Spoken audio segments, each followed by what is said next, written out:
I'm Kate Tojeiro, executive coach, and I'm thrilled today to be with Tas Tasgal, who, as he explains himself, is a man of many lanyards, but perhaps most known as a trainer, an author, and a strategist. And he talks really compellingly about, the power of storytelling, but also about behavioral economics and how we all do what we do and how we inspire or disappoint each other. So I thought, at the moment, this pandemic that we're all sitting in and struggling some days to navigate and other days finding fine, I thought it would be really interesting to have a conversation with Tas about creativity, innovation, and how we're all behaving. So one of the things I've noticed with clients and conversations over the last, I suppose, few weeks, month or so, is that organizations and individuals are really finding being creative, being innovative, having those big ideas that aren't just an adaptation of what we did before. So it looks different, but it's the same. So how can individuals and organizations at the moment in the environment that we're in be more creative and more innovative? Yeah, you're right. It's a very big question. And I think at the moment, given that people are talking not only about business success and personal fulfillment, but there's an awful lot of discussion around mental health. We know that happiness and creativity are hugely linked, not just in people who are creative, but in all of us. We all need a vent, an opportunity to be creative, to be playful, to do different things in different ways. And in a couple of my books, the second one, The Inspiratorium, and the new one, The Incitations, I give lots of examples about how we can be more creative on a sort of smaller level, as much as being sort of commercially, collectively, corporately creative. So one of the things I think we always have to be aware of is, I think in business is we always need to not take things at face value. I think one of the things that I've learned from looking at insight and creativity, as much as behavioral economics, is the first thing you have to do is look at your assumptions and question them and play with them. And storytelling is a great, what I call great what if machine. If you think about some of the stories that we all read, a lot of them are what ifs, hypotheses. What if our entire world was just plugged into a computer, the Matrix? What if you woke up one day and had a strange scar on your face and your parents had been killed in a crash? What if you woke up and the Beatles didn't exist? Which is a film yesterday, by the way, which I hope everyone will go and watch or has watched. I mentioned that you're a film buff. I know you're a film buff. Do mention the fact, I'm a cinema trustee as well, the Phoenix Cinema in North London, the oldest continuing running cinema in the UK. So one of the things that storytelling is good at, and I recommend as a creative outlet, is just to sort of write down or think about things that you take for granted in your company or in your life. So in business, it's okay, what are the assumptions you make about your market, the assumptions you make about your consumer or stakeholders, or about your role within the company, or maybe even your title within the company. So again, I don't like the word creatives. I work in ad agencies and I still freelance. And you had a group of people who were called creatives. And even now it really annoys me, irritates me, because it implies everyone else isn't. Yeah. And I always like to think of myself as having written, 3 books. I wouldn't call myself a creative in that sense, but equally, I don't think I'm not creative. So I think the first thing is always to try and question your assumptions and imagine some what ifs, play around with scenarios and see what happens when you turn them on their head, because that's one of the great ways of creating insight. And so presumably from talking about writing down, talking about sharing what you take for granted, almost giving you inspiration for a springboard to something else, to then, as you say, have those big, what if, presumably, some, as we all know, some of those become ridiculous, don't they? But actually you can bring the ridiculous closer and think, actually, I've got this foundation of things I've taken for granted. So actually I could get there. Yes. There's, funny enough, I was doing a talk, I mentioned to you last night, about the links between humour and insight. Another thing I'm obsessed with is how comedy works and how humour works. And there are a lot of for many things, is it not? It is. And again, creativity, humour is a great form of creativity. And I would recommend anyone who is perhaps in need of creativity to look up watch some comedy, look at how comedians work and how jokes work. So again, one of the great ways of looking at creativity and humor and wit and insight together is they all relate to one particular big universal emotion from behavioral economics, which is surprise. So again, one of the things I always recommend to people, again, at a personal level, at a company level, is try and do things which elicit the feeling of surprise. So again, I talk a lot about what insight is. I use the term incitement as a sort of culture, creating a culture of incitement. And I talk about the difference between information and insight. So information is to be collected, but insight is to be connected. Definitely. So again, one of the aspects of creativity is deliberately try and make new ideas and new things connect, things that perhaps you're not familiar with or that feel outside of your comfort zone, because all great insight, all great creativity from artists and scientists comes from people, for example, like Picasso, who understand everything they can about their market, their world of art. But then they look at something really radical like African sculpture. And it's that collision of ideas Yes. which comes up with creativity and insight, and in his case, cubism. Yes. That's really, it's really, yeah, absolutely. That because inspiration we get from so many places, don't we? And conceivably that are weirder, but the more different to what our usual is, that the more likely we get traction or we get a spark. Yes. And I love what you say. There's a tendency as well, which I find, which I deliberately have to work with clients about, which is there is a tendency when you work for company X to only see the world through the lens of that company or that brand. So many years ago, I used to work with Cadbury, for example, in Bourneville, in what we call the pre-guerrilla era, when their advertising was a bit sort of straight. And all they could do was see human beings as people who either ate chocolate or used to eat chocolate or were about to eat chocolate. And again, at the same time, I was working on Peugeot in Coventry. And the only way they could see human beings was people who hadn't bought a Peugeot but were going to, or currently owned a Peugeot. I had to say to my clients, you cannot see everyone through the lens of your brand, because if you do that, it becomes what I call arid reductionism. You reduce everything to sort of something very meaningless. But also, you'll never see anything creative. No. You'll never see anything different, because all you're doing is talking intensively and unendingly about people being sort of refracted through one thing, which is, do I drive a Peugeot? Do I eat Cadbury chocolate? And clearly that's not how human beings. No, exactly. And I love your point about surprise and delight, because actually if we're talking about brands or indeed people, the people that make us feel, I don't know, special or happy or cared for are the ones often that surprise and delight us with something, whether that's a product or a connection or a text or whatever it is. And so actually I suppose for individuals and organizations to your point about what you take for granted, almost mining for it at the moment to then springboard. Yeah. I mean, there's a story I often tell about scientists. Again, we'll maybe come back to this, but I'm obsessed with building bridges between art and science in our sort of business world, because again, I think it's a great connection that isn't made often enough. And there's a scientist and a science fiction writer, which some people may remember, called Isaac Asimov, who wrote a series of science fiction books called Foundation and Empire, but also probably more famously was known as writing a book called I, Robot, which was turned into a film with Will Smith. Yeah.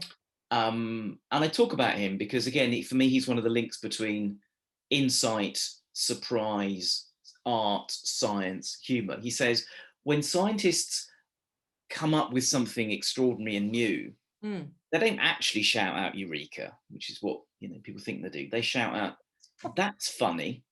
Yeah, that's odd. Yeah, exactly. And that, for me, that's the feeling that you want to create when you look at something either new that you haven't seen or something that you just see in a different light. Again, another scientist called Stephen Jay Gould talks about applying previously unapplied detail.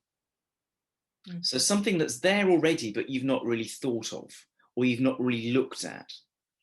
And again, one of the actual practical things I talk about in my training and with clients, which again is about this whole thing about insight, surprise, and connections. I say to people, create, in honor of Stephen Jay Gould, on your laptop, on your computer, a PUD file a folder on your laptop called previously unapplied detail.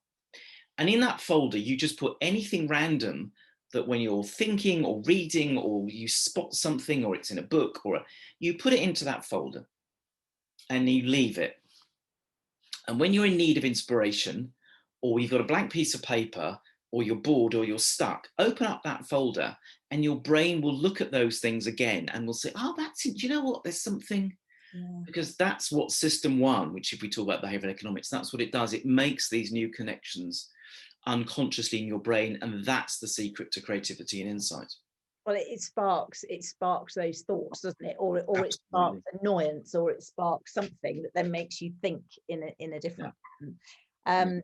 I love that whole piece about art and science. And as I said to you this morning, I posted a photograph of a motor car and on my Instagram, and many people commented on it. And one of my friends who's a fashion designer said, I love that. She said it's just the combination of engineering and art, you know, and it struck me, of course, when I read her comment, because it was so different to everyone else's. But you know, to that point, and we talked earlier about it, I didn't know that NASA have a chief storyteller. And so, you know, to your point about the why and the bringing, you know, the art, if you like, and science together, you know, do companies, and dare I really carefully say governments, you know, need more storytellers? And I know some people will listen to this and go, well, we've got those already, but you know, storytellers that compellingly and competently bring together the science and, you know, the ability to make something accessible and real, and, you know, to lead and inspire us to change our behavior. I'm going to give you a sort of nuanced answer, because I think people might expect me just to say yes, a blanket yes to that, because I've got it. This is the first storytelling book. And I'm a great ambassador. I'm a great believer in the power of storytelling. Yeah. The reason I'm going to not give you a blanket yes, and I'll come back to why generally it's a yes, is I think some brands and some companies are now just saying, okay, we're storytellers. And they're not really storytellers. They've just decided that storytelling is the sort of thing they want to have. You know, like to go with digital transformation, let's be storytellers. And I'm slightly cautious about saying to them, before you say, do you really understand what a story is? A story is not just a case study. A story is not just telling people what you do. There are certain aspects of storytelling, and I talk about them in the training in the book. So when you are saying that you are a storyteller, just be clear about certain things that you should be doing and certain things that you shouldn't. Just calling yourself a storyteller is not enough. Is not enough. Having said that, I think for many, many companies and many, many brands, it's a really liberating experience. Because for me, storytelling isn't just, you know, how authors and screenwriters talk about constructing a story. It's also about not doing a lot of the things that companies do. So I talk about we're living in what I call the drip world, data-rich, insight poor. We have so much data now that everyone is desperate to like tell people stuff. But story is not about telling stuff. Story is about captivating people, beguiling people, talking to their emotions first of all, and then under the guise of all of that, talking about your brand or your company or your story. And in the new book, I won't plug it again, I talk about a writer called Jed Mercurio. Some of your British and possibly American viewers will know him, because he wrote Line of Duty, which is a very popular BBC series, and also The Bodyguard, which did very well in the US. And in the new book, In Citations, I talk about a quote that he gave and why I think it's so powerful. He says, if you disguise exposition, i.e. telling people stuff, and he's obviously talking about writing for the screen, but if you disguise exposition with emotional overlay so it's rendered undetectable, that's the way to tell stories. So he says, obviously, writers, screenwriters, they write plots. That's what they do. Line of Duty is about, oh my God, he's the killer, he's H or whatever. But the point is, you can't just do that. You have to have characters. You have to pull on people's emotions. Yeah, absolutely. And then if you do that, all the exposition, all the plot, all the messaging then sort of gets filtered out or filtered through almost without you noticing. And that's how stories work. Just telling people this is what we do and what we make, that's not really storytelling. No. So I would encourage more companies to look at it, but just be aware that it's not just translating your messages into a bit of, you know, softer stuff. It's deeper. It's really interesting you say that, because I think what it does is it goes back to your earlier point about pulling stuff apart and peeling it down to what are we taking for granted as individuals, but also as organizations. You know, even the ones that at the moment are clearly fighting and having a really tough time, but still, you know, where's those nuggets of gold that one's taking for granted, which might be the next leap forward. And it also makes me think of, it reminded me of, you know, the story about Harley Davidson, and I'm now going to forget the strapline, but when Harley Davidson was on its knees, and they changed, you know, the vision and the strap line for the company, which was just about following your dreams. So there was nothing about motorcycles, there was nothing about those big blup, blup, blup engines. It was just about dreams. And yeah, there were many actions that had to happen with that, but we now have the company that we see today. And it was that spin, I think, and that pivot on actually what are these motorcycles enabling other people. And I just mentioned to you before we came on that the reason my baggy eyes are slightly baggier than normal is I've been up since whenever this morning doing some training for an Australian client where it's like 10 hours ahead. So I've been up with them at 6 o'clock, and I was doing a session with them on one aspect of behavioral economics called reframing, which is the idea that you try and move your brand or your market from its obvious category and frame into a completely different frame where people see it in a different way and react to it in a different way. Yeah. So, you know, you mentioned sort of Harley Davidson, and an example that I talk sort of quite a bit about reframing is Rolls-Royce. So Rolls-Royce, using this principle from behavioral economics, changed what they usually did. So what they used to do, obviously, was show off their cars at car shows. But what they found was that a lot of people thought they looked quite expensive, you know, compared to an Audi or BMW or a Mercedes, possibly slightly old-fashioned. And they thought, okay, maybe this isn't the best thing we can do. So they decided to change the frame. And they started promoting their cars at yacht shows. So at a yacht show, where a yacht, I don't know, I've never bought one, but a yacht is, I don't know, £1.5 million. A Rolls Royce for £100,000 is a snip. You know, buy one, get one for the butler. So changing your frame, again, is a great creative way of rethinking about who you are and what you want to be. And very much where you sit. And where you sit. So again, with Harley Davidson, people sort of know they're a motorbike. You don't need to show, you know, pop, you know. But if you show actually what Harley Davidson is, it's a choice about who you see yourself to be. It's a badge of identity. It's a sense of freedom. Then you move it into a completely different frame. And again, as an exercise using behavioral economics, thinking about creativity, it's something I recommend to clients because you can suddenly get people to react to your brand in a completely different way. Yeah, absolutely. That's really interesting. I'll be giving lots of food for thought for many people. You know, and moving that on, you know, that how we think, if you like, where we sit, and obviously thinking about where our customers think we sit.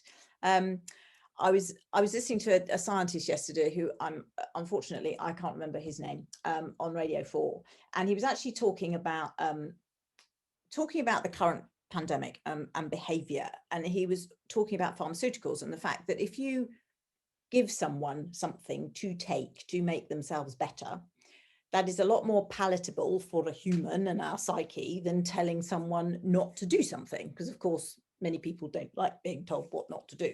And of course,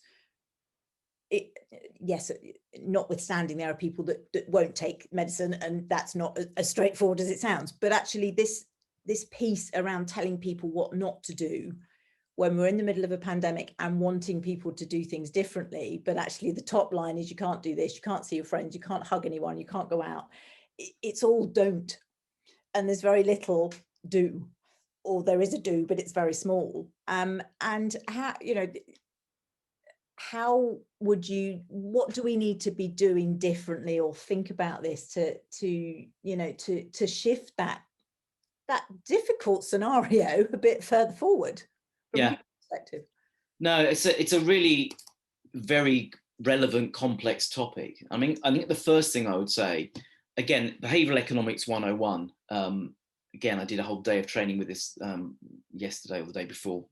And one of the things that we learned, and that in fact the government learned when Richard Thaler came over from the US, he wrote the book Nudge. And again, if I recommend to your readers, read Nudge. Also, please do read Daniel Kahneman's Thinking Fast and Slow. Yep. And I can give you various other recommendations. But once the UK government and also the opposition got into sort of nudge theory, they realized that, to use a sort of slightly simplistic way of putting it, telling people doesn't work. If you tell people don't smoke, it's bad for you. You know, don't eat the wrong food, you become obese. Don't drive too fast, you'll kill people. The natural response of the brain for most people is to go, yeah, I know that. Why are you telling me that? And I know that anyway. So, or as you say, to recoil. By the way, this is also very good parenting tips if anyone's got sort of teenage children. If you tell them what to do, say do, not don't. do. Just see what, just see what happens. So one of the sort of founding theories of behavioral economics is that telling people doesn't work. So you need to look at changing the context of people's behavior, appealing to their system one, which is their sort of emotional appeals, and also creating a sense of what their sort of tribal identity is. And again, I have another little slogan which fits well on sort of t-shirts if anyone's got Christmas parties coming up. Anyone remember Christmas? Christmas parties, sick parties. Anyone remember parties? Actually? Parties of six. And my slogan is massage, don't message. So for me, messaging is a bad thing. Messaging is when you're telling people, as you said, okay, you know, when you're pointing fingers at people saying, don't do this, you know, don't eat the wrong food, don't, you know, go out and socialize, don't. And the general human response, as you say, is to sort of recoil and to react against it. So that's what, and also companies do this all the time, you know, buy my product and you'll be, you know, do this. So that's messaging. The opposite I call massaging. If you make people feel good about themselves, if you make people feel good about the choices that they make, and if you make them feel good to themselves and to other people about the choices that they make and choosing your brand or choosing the action that you want them to pursue, I think that's a far more effective way of getting people to comply, as it's called in sort of pharmaceutical work, compliance, as you said, with medicines. So for me, a lot of that is trying to build on our sort of herd instincts, trying to create a tribe. So, for example, when I talk about brands, one of my definitions of a brand is a tribe of shared meaning. So I think brands work best when they have not just a proposition or a message, but a meaning for people. And therefore you create a tribe or a community around that meaning, which people can sort of buy into. And again, I think that's one of the answers, which is how do you try and create a social norm or a tribe around this behavior? And you want people to be part of that and not feel left out. Yeah. Because or they feel told. Yeah. When you're told, absolutely. You don't feel part of anything, you just feel told. You know, you've got no involvement, no nothing. So the whole massaging messaging thing is a way of saying, okay, how can you make what your behavior is or what you're trying to get people to do not feel like a punishment, but feel like a reward?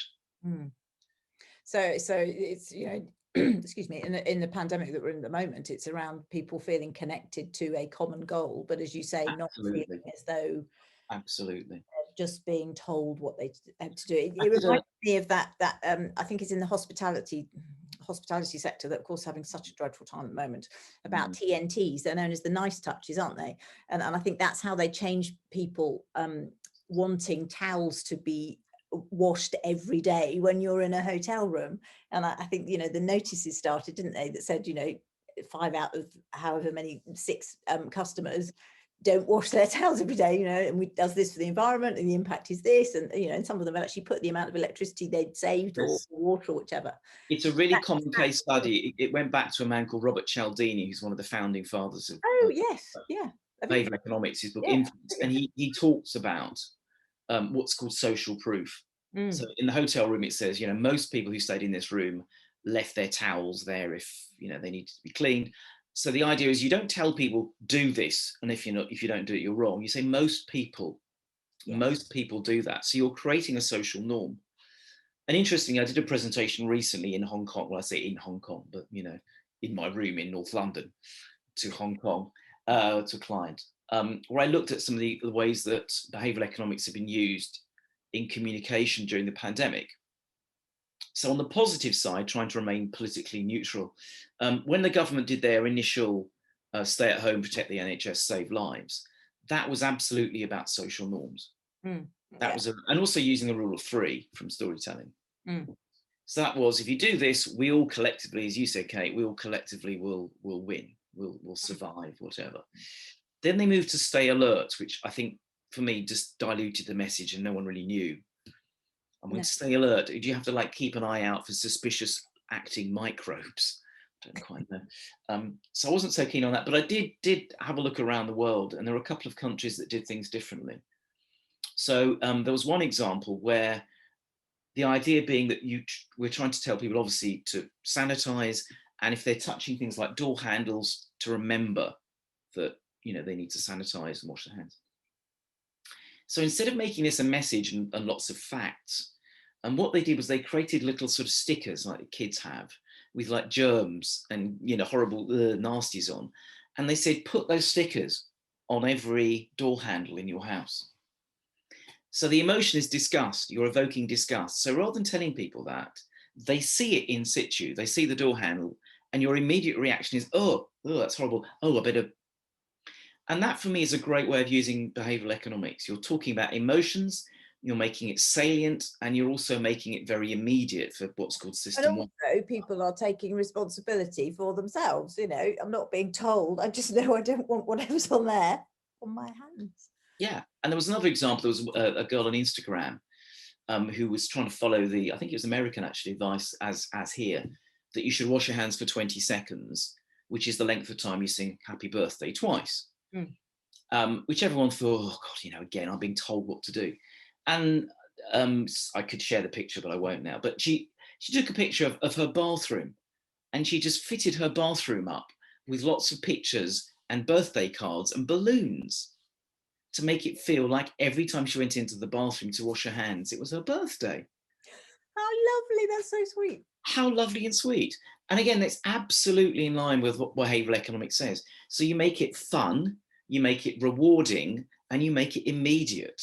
And no one feels like they're being told what to do. You make it, as I say, sort of enjoyable and sort of slightly sort of tongue-in-cheek and playful. And I think that's a far more powerful way of getting people to change behavior. Well, it drives engagement, doesn't it? And as you say, from an emotional perspective, and we're also aware that, you know, from an emotional health perspective and a mental health perspective, we're in a very delicate place.